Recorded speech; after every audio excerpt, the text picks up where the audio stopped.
स्वागत है आप सभी का। आज हम अध्ययन करेंगे नपुंसक लिंग के शब्दों का। अब देखिए, नपुंसक लिंग के शब्दों में आकारांत शब्द आ रहे हैं। उनमें से शब्द आ रहा है पहला फल शब्द, और ये हो गया हमारा आकारांत नपुंसक लिंग शब्द। देखिए, मैं आपको फिर से कह रहा हूं कि इन शब्दों का अध्ययन आप अच्छे से करें, क्योंकि प्रश्न निर्माण और वाच्य परिवर्तन में इन शब्दों की उपयोगिता काफी ज्यादा होती है।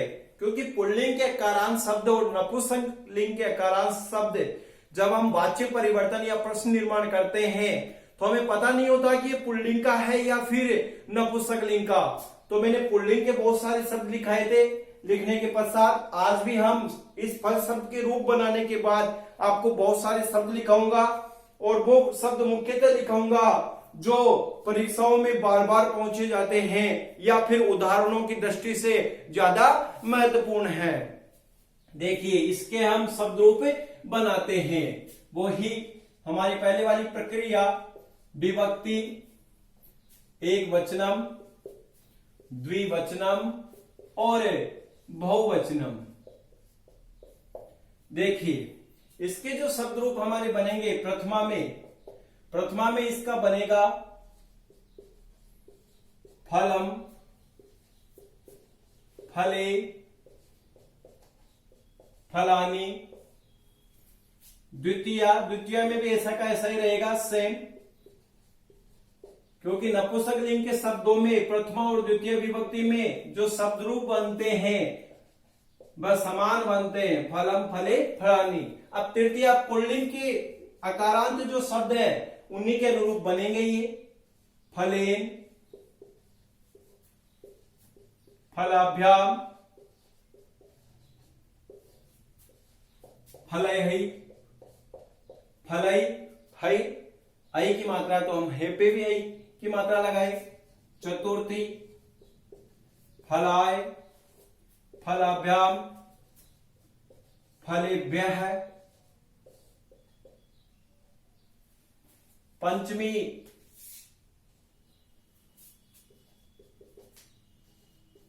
फलात या फलाद, दोनों ही प्रकार के रूप बनेंगे।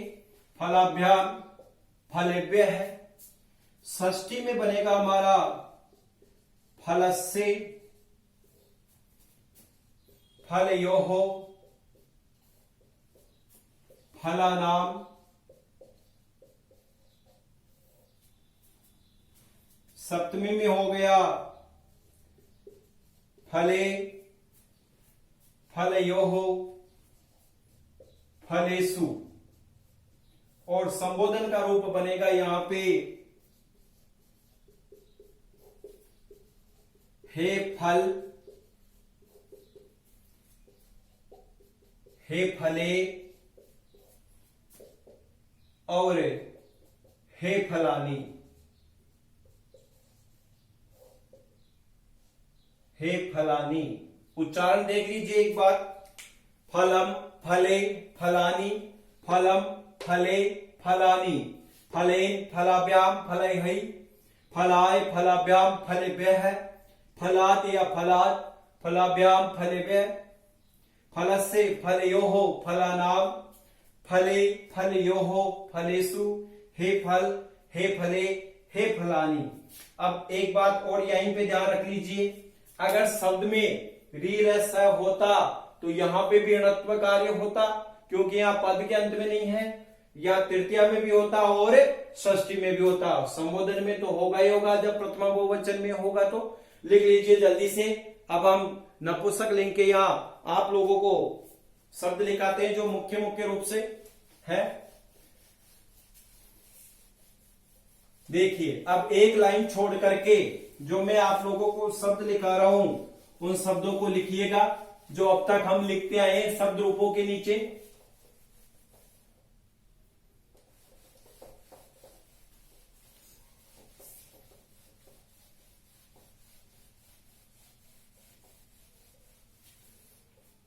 देखिए, शब्द रूपों के अंतर्गत हमारा जो शब्द है पत्र, पुष्प, वन, नगर, उद्यान, साथ के साथ इन शब्दों को आप लिखते रहिए। पुस्तक, देखिए पुस्तक शब्द हिंदी में स्त्रीलिंग में होता है, लेकिन हमारे संस्कृत में ये नपुंसकलिंग का शब्द है। भवन, पुस्तक के बाद में भवन, अरण्य बनाया तो अरण्य भी लिख लीजिएगा। अरण्य, भवन, अरण्य और राज्य, वस्त्र, भवन, अरण्य, राज्य, वस्त्र, भवन, गृह, घर को बोला जाता है गृह। मित्र, मित्र शब्द भी नपुंसकलिंग माना गया है। धन, कुसुम, कुसुम या पुष्प को माना गया है। मित्र, धन, कुसुम, कमल भी लिख लीजिएगा, क्योंकि कमल शब्द भी यहां नपुंसकलिंग का शब्द होता है। पात्र, वचन, उसी प्रकार से आसन, ये जो भी शब्द लिख रहा हूं ध्यान से देखिएगा। यहाँ पे आसन शब्द भी काफी जगह उदाहरणों में हमें मिलता है, इसको आप अच्छे से याद रखें। ज्ञान, दुग्ध, ज्ञान, दुग्ध, ये भी नपुंसकलिंग के शब्द है। चरण, उदर, देखिए जो ये चरण शब्द है, चरण शब्द भी हमें काफी जगह मिलता है। कार्य, जल, जल शब्द का भी काफी जगह उदाहरणों में प्रयोग हुआ है। द्वार, कार्य, जल, द्वार, मंदिर, नयन, नेत्र, जल, द्वार, मंदिर, नयन, नेत्र, सत्य, उसी प्रकार से अंग, सत्य, अंग, अस्त्र,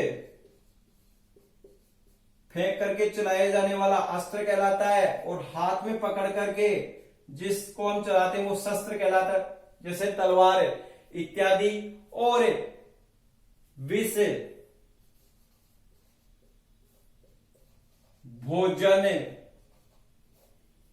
अंग, अस्त्र, शस्त्र, विष, भोजन, और एक शब्द और लिख लीजिएगा इनमें, अस्त्र शस्त्र लिखा तो शास्त्र। शास्त्र जो शब्द है इसको भी, शास्त्र शब्द को भी नपुंसकलिंग के अंतर्गत माना गया है। इस प्रकार से ये जो महत्वपूर्ण शब्द थे ये हमारे हो गए। इत्यादि शब्द लिख लीजिएगा इनको, ये हमारे प्रश्न निर्माण और वाच्य परिवर्तन में अत्यंत सहायक होंगे। और जो महत्वपूर्ण उदाहरण आते हैं वो मैंने यहां पे लिखा दिए हैं, जल्दी से लिखिएगा।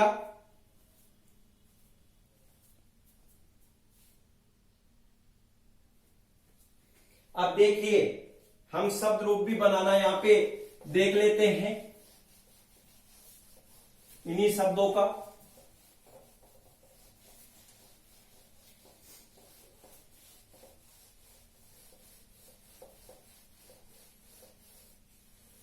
अब देखिए फलम फले फलानी बना, फल शब्द का प्रथमा में फलम, फले, फलानी आपने बनाया। अब हम तीन शब्द यहां पे लेते हैं। एक तो हम ले लेते हैं यहां पे जो प्रारंभ में हमारा पहला शब्द था पत्र, एक हम शब्द ले लेते हैं यहीं पे पत्र के साथ साथ वन, और एक ले लेते हैं नगर। इन 3 शब्दों के रूप आपको बनाने हैं रफ नोटबुक में। अब देखिए पत्र शब्द को अगर हम यहां पे लेंगे तो पत्रम, पत्रे, पत्राणी, यहां पे णत्व इसलिए हो गया कि तय में रह। उसी प्रकार से वन शब्द लेंगे तो वनम, वने, और रूप बनेगा हमारा वनानी। अगर नगर शब्द लेंगे तो र आ रहा है तो नगरम, नगरे, और यहां पे हो जाएगा नगराणी। प्रथमा द्वितीय में तो एक जैसे हो गए। और तृतीया में अगर इसका हम रूप बनाते हैं, देखिए यहां आया फलेन, यहां आ जाएगा पत्रेण, णत्व हो गया, त में रह, वन में हो जाएगा वनेन, और नगर में हो जाएगा नगरेण, यहां पे भी णत्व कार्य हो जाएगा। ऐसा कैसा ही आपको षष्ठी बहुवचन में भी णत्व कार्य करना है। और ये तीनों शब्द अभ्यास नोटबुक में बनाने हैं। लिख लीजिए इनको जल्दी से। अब देखिए ये हमारा अकारांत नपुंसक लिंग शब्द हो गया। अब हम इकारांत नपुंसक लिंग शब्द को पढ़ते हैं। और ये अकारांत नपुंसक लिंग शब्द है, ये प्रश्न निर्माण और वाच्य परिवर्तन में अत्यंत सहायक है। मैं बार बार इस बात को बता रहा हूं।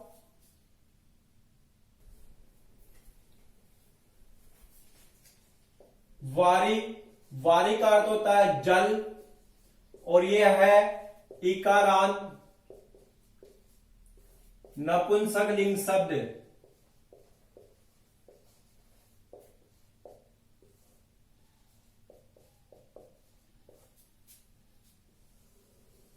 देखिएगा वही विभक्ति, एक वचनम, द्विवचनम और बहुवचनम।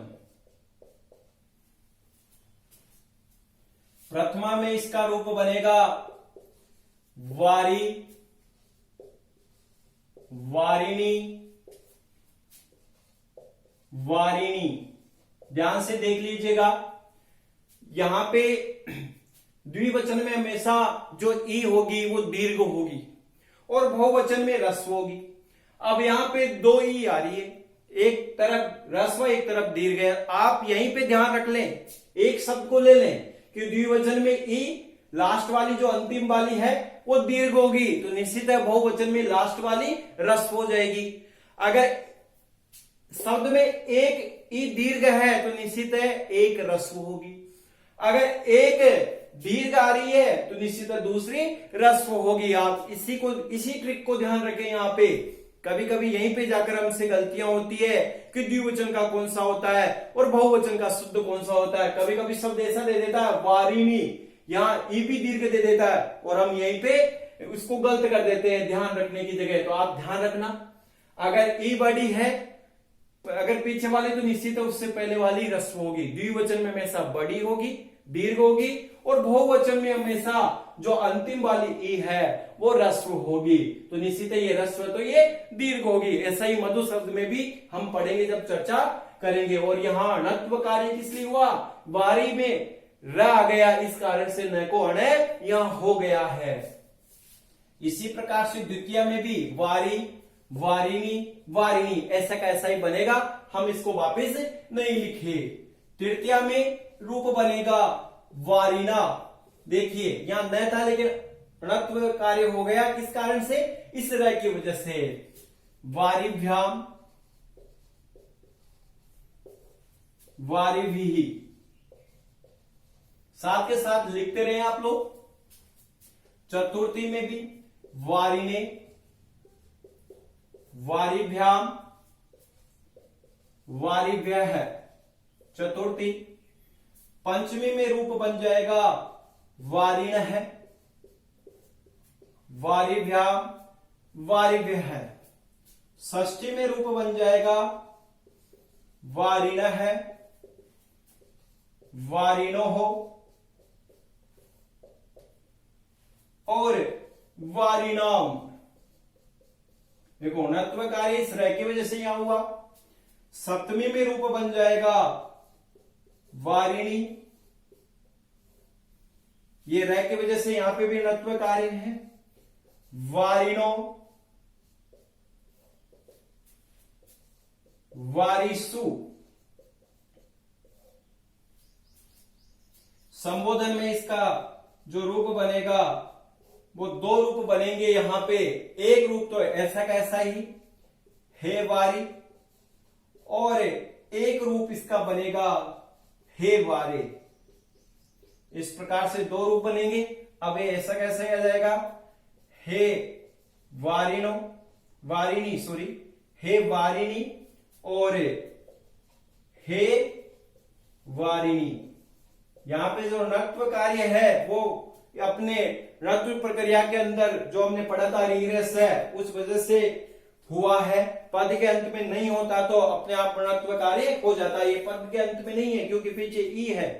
रामान में इसलिए नहीं हुआ कि न हलंता, हलंत न को नहीं होता है। एक बार हम उच्चारण कर लेते हैं, वारी, वारिणी, वारिणी, वारी, वारिणी, वारिणी, वारिणा, वारिभ्याम, वारिभिः, वारिणे, वारिभ्याम, वारिभ्यः, वारिणः, वारिभ्याम, वारिभ्यः, वारिणः, वारिणोः, वारिणाम, वारिणी, वारिणोः, वारिसु, हे वारी या हे वारे, हे वारिणी, हे वारिणी। यहां पे भी संबोधन का चिन्ह लगाइए, लिख लीजिएगा इसको।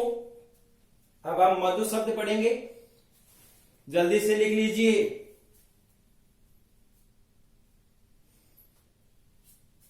देखिएगा जो भी है अण हुआ ना, ये सब न को अण हुआ है और इस कारण हुआ णत्व प्रक्रिया के कारण। अब देखिए अगला शब्द हम पढ़ते हैं मधु। मधु उकारांत शब्द है और अब जो महत्वपूर्ण शब्द हैं उनको हम पढ़ रहे हैं नपुंसकलिंग के। अब हम मधु शब्द पढ़ रहे हैं उकारांत में से, और मधु का अर्थ होता है शहद।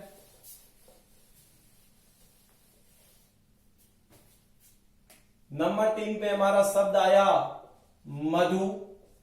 मधु का अर्थ होता है शहद, और ये हो गया हमारा शब्द उकारांत। अब देखिए इसको भी लिखना है, साथ के साथ लिखते चले, मधु, मधुनी। अब देखिए यहां द्विवचन में मैंने बताया पहले भी ई दीर्घ होती है। अगर ई दीर्घ है तो निश्चित है पहले वाला रस्व हो गया, और बहुवचन में ई रस्व होगा तो निश्चित है इससे पहले वाली जो मात्रा है जिस व्यंजन में वो दीर्घ हो जाएगी। तो यहां पे ऊ हमारा दीर्घ हो गया, मधुनी। बस यही है हमारा अशुद्धि संशोधन में ध्यान रखने का तरीका। अशुद्धि संशोधन में कभी कभी कंफ्यूजन करने के लिए इस प्रकार के शब्द पूछ लेता है। मधु, मधुनी, मधुनी, ये द्वितीय का हो गया। तृतीया में मधुना। अब णत्व इसलिए नहीं हुआ, रीरस है, तीनों ही नहीं है शब्द में। मधुभ्याम, मधुभिः। चतुर्थी में मधुने, मधुभ्याम, मधुभ्यः। पंचमी में मधुनः, मधुभ्याम, मधुभ्यः। षष्ठी में भी मधु नहीं बनेगा। पंचमी और षष्ठी में समान रूप मधुनोः, और यहां पे आ जाएगा हमारा मधुनाम, मधुनी, मधुनोः, मधुसु। अब देखिए संबोधन में यहां पे भी दो रूप हमारे बनेंगे, हे मधु, एक तो ये बन गया, और एक बनेगा हमारा हे मधु। इस प्रकार से हमारे ये दो रूप हो गए, हे मधुनी, द्विवचन से ऐसा कैसा आ जाता है प्रथमा का, और यहां पे बहुवचन में आ जाएगा हे मधुनी। लिख लीजिएगा इसको, एक बार उच्चारण देख लेते हैं। मधु, मधुनी, मधुनी, मधु, मधुनी, मधुनी, मधुना, मधुभ्याम, मधुभिः, मधुने, मधुभ्याम, मधुभ्यः, मधुनः, मधुभ्याम, मधुभ्यः, मधुनः, मधुनोः, मधुनाम, मधुनी, मधुनोः, मधुसु। हे मधु या हे मधो, हे मधुनी, हे मधुनी, यहां पे भी संबोधन का चिन्ह लगाइए। लिख लीजिएगा इसको जल्दी से। अब हम अगला शब्द देखते हैं, एक शब्द और देख लेते हैं। देखिए एक शब्द और लिख लेते हैं हम, जगत, क्योंकि अधिकतर ये शब्द भी प्रश्न निर्माण, वाच्य परिवर्तन, अशुद्धि संशोधन, समास कार्य, यहां पे इसके जो उदाहरण हैं वह काफी मात्रा में मिलते हैं, इसलिए हम जगत शब्द को भी लिख लेते हैं। देखिए नंबर 4 पे हमारा शब्द आया जगत, इसका अर्थ होता है संसार, और ये हो गया हमारा तकारांत शब्द। देखिए इसको साथ के साथ लिखते चले, जगत,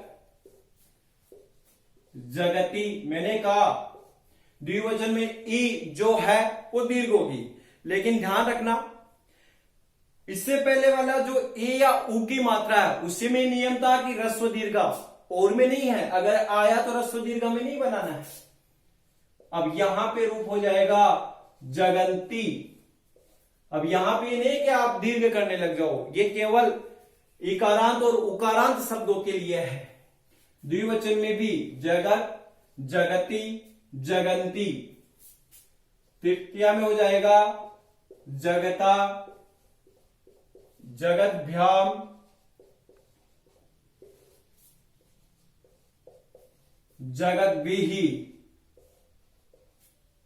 चतुर्थी में हो जाएगा जगते, जगद्भ्याम, जगद्भ्यः। पंचमी में हो जाएगा जगतः, जगद्भ्याम, जगद्भ्यः। षष्ठी में भी जगतः, जगतोः, और यहां हो जाएगा जगताम। यहां पे हमारा जो शब्द आएगा वह आएगा जगताम। सप्तमी में हो जाएगा जगती, जगतोः, जगत्सु। देखिए यहां से दंत से आ जाएगा, स्कूल वाला से यहां पे आ जाएगा जगत्सु।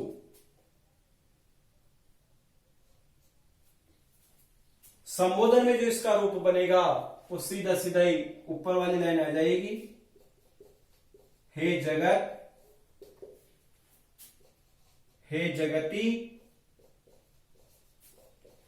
और हे जगंती। इस प्रकार से सीधी सीधी ये लाइन आ गई और सीधा सीधा इसका रूप हमारे बन गया है। एक बार हम इसका उच्चारण कर लेते हैं, जगत, जगती, जगंती, जगत, जगती, जगंती, जगता, जगद्भ्याम, जगद्भिः, जगते, जगद्भ्याम, जगद्भ्यः, जगतः, जगद्भ्याम, जगद्भ्यः, जगतः, जगतोः, जगताम, जगति, जगतोः, जगत्सु। हे जगत, हे जगति, हे जगंती। इस प्रकार से ये तकारांत नपुंसकलिंग शब्द हो गया। लिख लीजिए इसको जल्दी से। अब हम कुछ शब्दों की 3 शब्द है जो मुख्य रूप से प्रश्न निर्माण में अधिकतर उनका प्रयोग होता रहता है, उनकी हम चर्चा करते हैं, लेकिन सभी विभक्तियों की नहीं करेंगे, अपितु कुछ कुछ विभक्तियों की हम चर्चा उन 3 शब्दों की करेंगे। पहले इसको लिख लीजिएगा, फिर आगे मैं बताता हूं। देखिए आप यहां पे जो हमने लिखा है तृतीया विभक्ति, षष्ठी विभक्ति और सप्तमी विभक्ति। अब एक बात आपने नोट की होगी, इन शब्दों में चाहे वो इकारांत हो, उकारांत हो या फिर ये हलंत शब्दों में तकारांत हो, सब में एक जो यहां पे एक की मात्रा आ रही है चतुर्थी में, तृतीया में आ की मात्रा आ रही है शब्द में, पंचमी और षष्ठी में विसर्ग आ रहा है शब्द के बाद, और सप्तमी में ई की मात्रा आ रही है। इस बात का आप ध्यान रखना, जहां पे भी ऐसी स्थिति मिले वहां पे तृतीया की अगर स्थिति आए तो तृतीया, चतुर्थी की स्थिति आए तो चतुर्थी, आपको समझना है कि यहां पे कौन सी विभक्ति होगी। नहीं तो शब्द बहुत सारे हैं, सभी को हम लिखेंगे तो हम कंफ्यूजन हो जाएगा हमारे, और ये जो याद करना है ये भी हमें भूल जाएंगे। अब देखिए, एक शब्द है मनस और इसका अर्थ होता है मन। हम इसको पूरा नहीं लिख रहे हैं, केवल 2-3 विभक्तियों में लिख करके देख रहे हैं, वो भी केवल एक वचन में। देखिए, मनस शब्द की जो तृतीया है, तृतीया में रूप बनेगा मनसा। अब निश्चित है ये हमारे प्रश्न निर्माण में अधिकतर पूछा जाता है, इसलिए मैं इसको लिख रहा हूं। मनसा, आ की मात्रा आ गई, तृतीया हो गई, मैंने अभी बताया भी था। चतुर्थी में एक की मात्रा हो जाएगी, पंचमी और षष्ठी में यहां पे विसर्ग हो जाएगा। अगर हम इसको करेंगे तो ये विसर्ग हो गया मनसा। अगर सप्तमी में रूप अगर हम इसका बनाते हैं तो ई की मात्रा लग जाएगी मनसी। इस प्रकार से ये हमारा शब्द रूप बन जाएगा। ऐसे ही एक शब्द और है पयस। अब देखिए, पयस शब्द का अगर हम अर्थ लेते हैं तो इसका अर्थ एक तो दूध होता है और कहीं कहीं ये इसका अर्थ जल भी होता है। अब देखिए, तृतीया में बनाएंगे तो वही आ की मात्रा पयसा, पयसा हो गया सीधा का सीधा। और अगर षष्ठी में रूप बनाएंगे तो पयसा है, विसर्ग हो गए, पंचमी में भी विसर्ग है, चतुर्थी में होता तो एक ही मात्रा होती। और अगर सप्तमी में बनाएंगे तो यहां पे हो जाएगा पयसी। क्या हो जाएगा यहां पे? पयसी हो जाएगा। इस प्रकार से ये बन जाएगा। अब एक शब्द और है, हम उसको भी देख लेते हैं, और वो शब्द है कर्मन। देखिए, कर्मन जो शब्द है, कर्म, कर्मणा, तृतीया में रूप क्या बन रहा है इसका? कर्मणा। यहां रहता है, इस वजह से अण हो गया। अगर हम बात करें षष्ठी में तो षष्ठी में बन जाएगा कर्मण, र की वजह से न को अण हो गया। और सप्तमी में रूप बन जाएगा इसका कर्मणि। तो ये जो प्रश्न निर्माण में मुख्यतः उदाहरण पूछे जाते हैं, मैंने स्थिति बता दी। आए तृतीया है, विसर्ग आ रहा षष्ठी का है या पंचमी का है, ई आ रहा है तो सप्तमी का है। तो ये मुख्य रूप भी मैंने यहां लिखा दिए हैं। प्रश्न निर्माण में अधिकतर ये शब्द पूछे जाते हैं। अब आगामी जो हमारी कक्षा होगी वह सर्वनाम शब्दों की होगी। धन्यवाद।